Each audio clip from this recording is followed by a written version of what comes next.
Welcome back to another video. We got Charleston White, y'all, speaking on why he disrespected Charlie Kirk.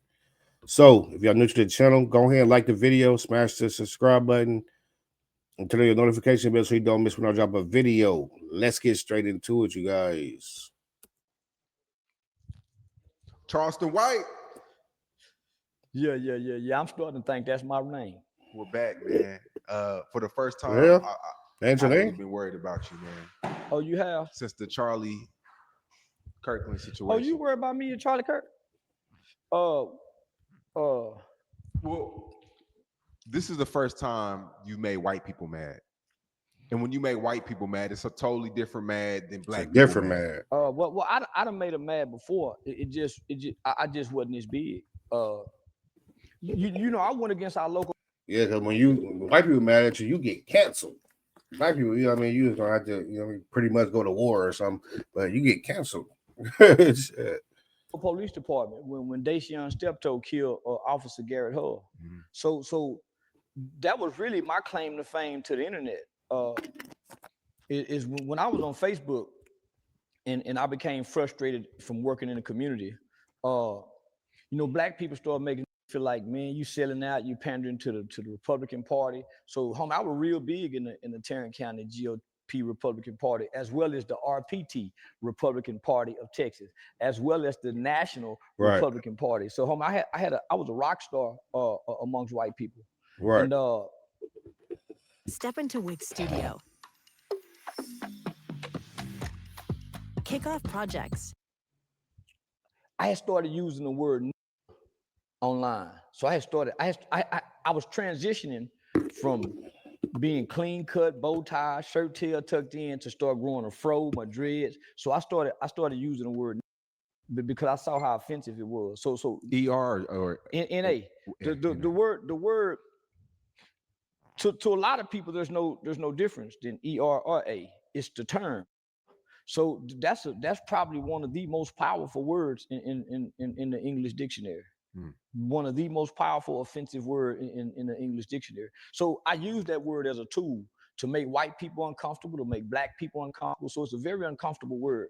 So I started out squabbling with white people because this before the Black Lives Matter movement just really took off.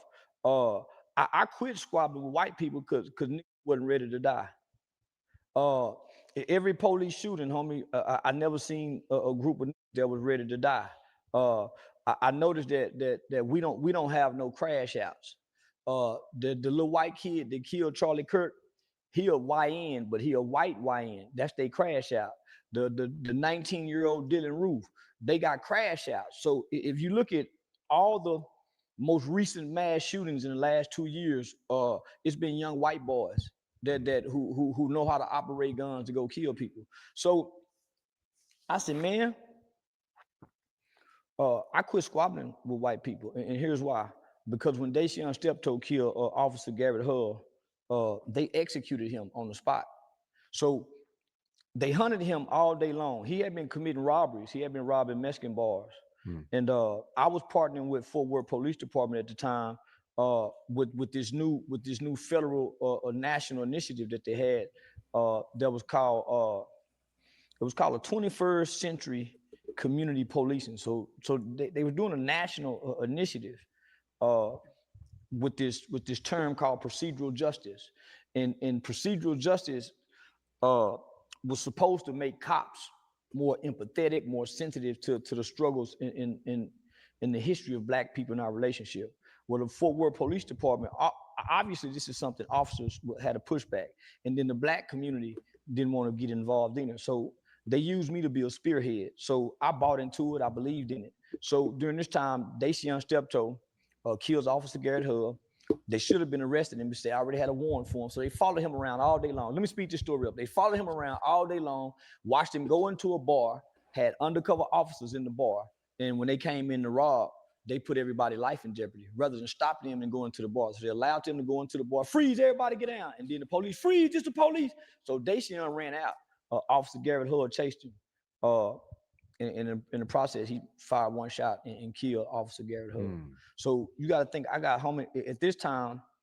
I'm good friends with the president of the Fort Worth Police Officers Association, Rick Van Houten, Deputy Chief Ty Harris, Deputy Dean. I'm cool with Chief Joel Fitzgerald. So I'm having regular meetings with these top ranking brass. So when this happened, I couldn't believe that the police would execute him and not bring him to justice. They killed him on the spot. So they didn't put him in handcuffs. They shot him in the foot. He had literature marks where they choked him. He was a little skinny nigga like me. Let me stop this right here, you guys. I want y'all answers. Comment down below if you were made it to this part. You're still watching. Comment down below. And be real honest, you guys. Do you think Charlie Kirk was a racist? Do you think Charlie Kirk was a sexist? Do you think Charlie Kirk was against gays? Comment down below. Because I really just found out who this man really is, right? So I don't really know too much about him, but maybe you do. So comment down below so I can get familiar with the situation and on why he died. If you tell me like about him, I can understand on why he died. You know what I'm saying? Broke his arm in two, and they shot him in the chest because Officer Garrett Hull was their sergeant. He was the leader of the SWAT team, and they called him Rambo. He had spent 3 tours in Iraq, so he was a bad mother in law enforcement world. So for Dacian to kill him, that was a blow to the SWAT team. So yeah, they killed Dacian. So I get a call from Dacian's stepdad, who's a good friend of mine, a guy by the name of Supreme. And they tell me what happened. They wouldn't let the mother or the father see the body. So I realized if you make the police mad, you kill a cop, kind of like what's going on now, you really don't have no rights. So rather than me continuing to align myself with the police because they wrong in this situation, I align myself with the family. When they had Officer Garrett Hull's funeral here in Fort Worth, Texas, tens of thousands of law enforcement from all over the country came here, but they was also threatening the family. The law enforcement, they like police like a gang, homie. You do something to them. The biggest gang. Yeah, so they was threatening the family. Hell yeah, they the biggest gang. They threatened all the black preachers, and they wouldn't. Most people don't know the civil rights movement didn't come to Fort Worth, Texas. It came to Dallas.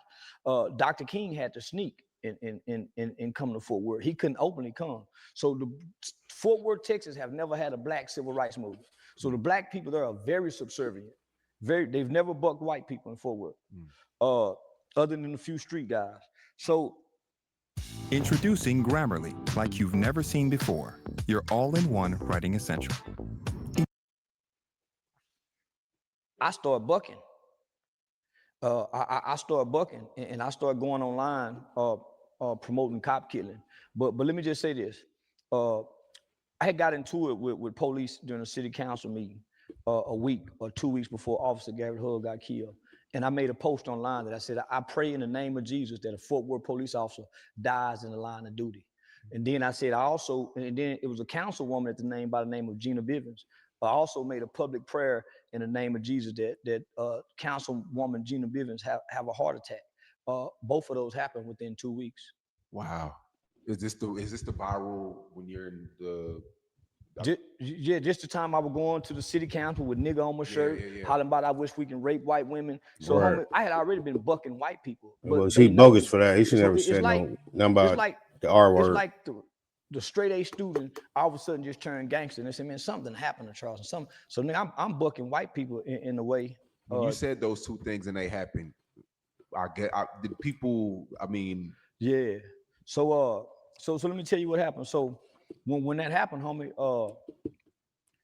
I started calling downtown, I wasn't making threats, but I was saying, I called and told David Cook, who was the city manager of the city at the time, that I hope his daughter grow up and marry a well-hung black man who beat on her and have anal sex with her rough and real hard after he kick her ass and make her like it and lick her tears. So I was just calling down. And lick her tears. This is what I understand. This man crazy. My mouth is deadly. My words hurt just like punches. Nigga, I have a way of articulating words and delivering words to make you feel like I hit you. And it'll activate those kind of emotions. Strong words, I man. know that's a strength that I have in speech delivery. So I know how to use words as weapons. And it make other people respond to want to hurt me. So I'm calling downtown doing this. So then I'm going online, you know, marking the death of Officer Garrett Hull. I'm marking his wife, his widow, his 2 children. So I'm doing just what I did to Charlie Kirk, but I did this to law enforcement. Just what I'm doing to Charlie Kirk, just what I did to King Von, Gilly Kid's son, I did the same thing to the Fort Worth Police Department. So they Cop was white. Who? The police officer was white. Yeah, he was white, and he was killed by a black kid. Yeah, a gangster. You know, he was a gangster. See, he went across the railroad tracks and was robbing Mexicans, the immigrants that can't call the police. Right. So one day I get kidnapped by the police, and I call it kidnap because I got pulled. They watched me all day long. So up until that day, because of the rhetoric that I was using on social media and on Facebook and coming downtown with that same rhetoric, I was under constant surveillance from law enforcement because of my rhetoric had went from talking President Trump to nigger, kill white folks, rape white women, shoot white babies. They need to shoot. So, homie, I started praising school shootings. I started going downtown, yelling out during lunch hour that Timothy McVeigh is my hero, that I can't wait till we start raping white women. So you even heard me say that to our mayor, say, I came down here to do that because that's a form of fighting back. It's called uncivil disobedience.